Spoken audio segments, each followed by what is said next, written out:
With that, it's my pleasure to turn the podium over to Iowa's President, Janetta King. Thank you, Dale. Good morning. Good morning, professors. Morning. Hi. I hope that everybody was able to grab the materials that we placed on the table, because I do want to go through the report and point out some very specific concerns that we have. So if you don't have those are back there on the table. Also, in those materials, we provide the actual language of the Constitution.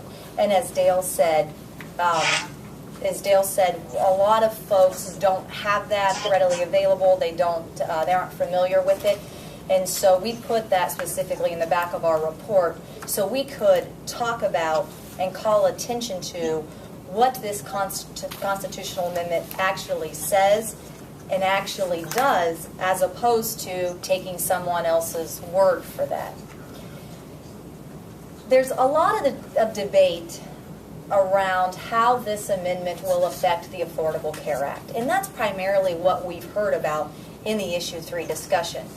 Will the federal supremacy clause kick in, and even if the Ohio Constitution is amended, will it even make a difference? And I think that there's a lot of consensus that it probably is not really going to have an effect, and ultimately the implementation of the ACA will be decided by the U.S. Supreme Court. I think there's a general agreement around that. So for today's purpose, we want to set that debate aside.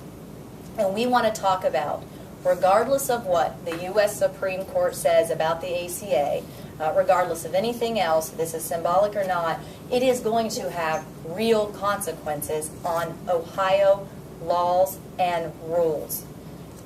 I want to make sure that you understood what I said when we say rules. You will read in the actual amendment language, and if you turn to the back, you will see this is not only referring just to Ohio laws, it also refers to federal, state, and local rules, which we believe also, and you'll see this in the report, also means judicial rulings as well, which again is very problematic in and of itself. I think also many of you know that, and this is where the professors will talk a little bit more about it, but I do want to highlight it. Many of you know that the proponents of the constitutional amendment say we have this exemption for anything passed or in effect before March of 2010. Well, as you all know, the state of Ohio reviews its rules quite frequently. In fact, it's in Ohio Revised Code that we do a 5-year rule review. The state of Ohio is constantly updating its rules. And that's why, again, we have to look at the specific language to really appreciate the far-reaching effect of this constitutional amendment. As we go through the report, and you all are able to see the language, I think that you're going to see very easily scenarios of how this constitutional language can be used by people or groups or businesses who may not want to adhere to some of those rules, to some of those laws, to some of those regulations. So now let's go ahead and dive into the report and talk about some of these examples.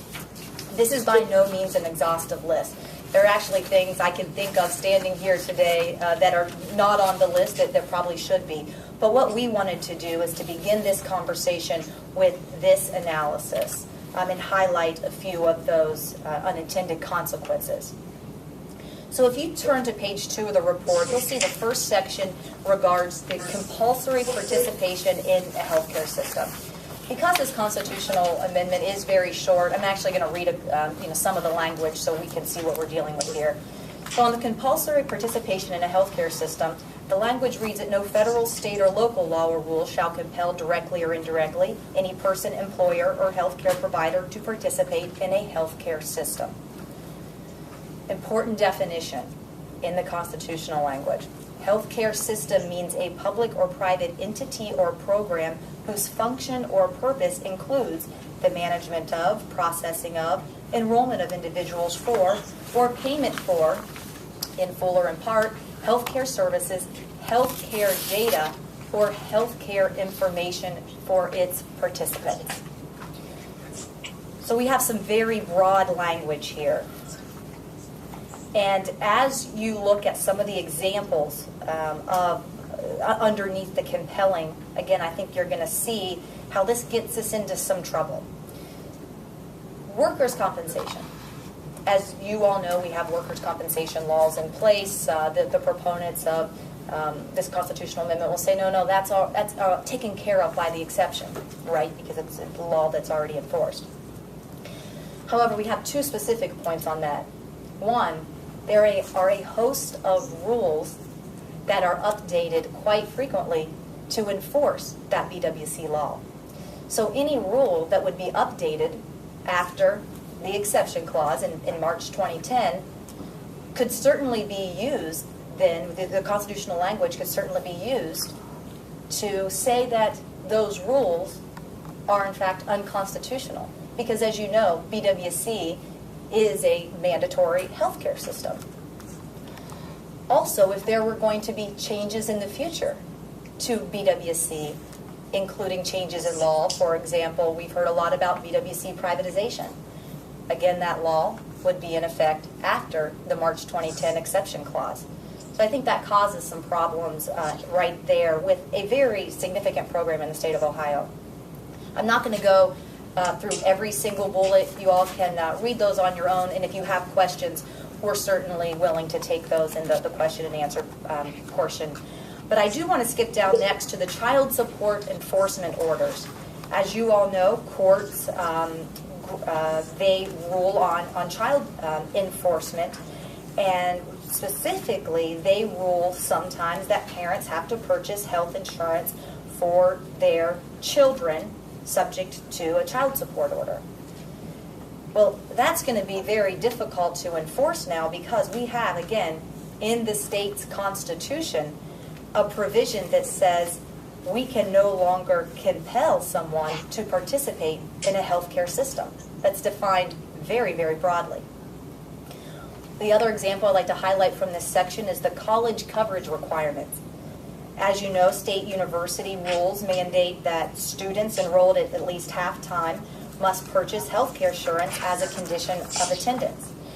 I think this constitutional language calls into question if universities would be able to compel a student to participate in and get that coverage.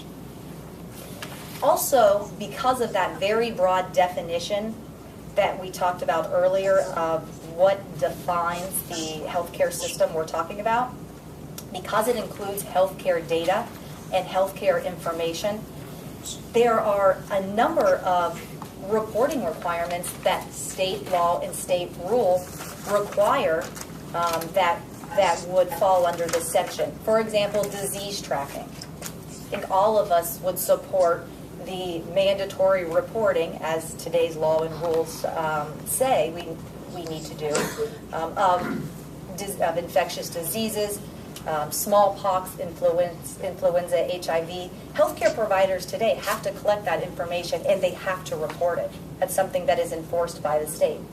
And I think we'd all agree is a good thing. The monitoring of pill mills. This is an interesting one because this is an example of a bill that passed after that March 2010 exception clause. And if you'll remember, in this recent law, House Bill 93, it prescribes that certain information has to be submitted to the state when certain medications are prescribed. And they're going to keep a state database to make sure that they can enforce the pill mill law. I think, again, many of us believe that that's a good law, but we certainly believe that the very least, the reporting requirements, I think you could also go look at the larger law, but at the very least, the reporting component, which is a key enforcement provision of the law, almost would certainly be unconstitutional under Issue 3. Another bill that passed recently and after the March 2010 exception is House Bill 78. That's the bill that requires, the larger bill, bans the so-called late-term abortions, but specifically there are notification requirements in that abortion bill. requiring that a reporting of certain types of abortions to the Ohio Department of Health. Again, that bill passed after the exception date would be constitutional, specifically the reporting requirement. And again, I think that there's a discussion if the bill in general would even be constitutional, and that's because of another section we're going to get to regarding this constitutional language regarding that we can no longer prohibit the sale of health care.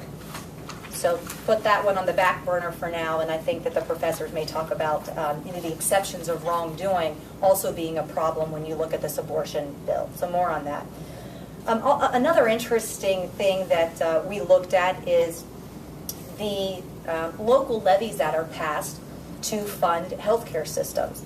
And again, if we cannot compel people to participate in a healthcare system, and that's in our Constitution, I think we have a situation that it calls a lot of the enforcement of levies, the tax collection associated with levies, into question. So we'll go ahead and move to the second part of the language, which is the prohibition on the purchase or sale of health care or health insurance. Again, very, very broad language.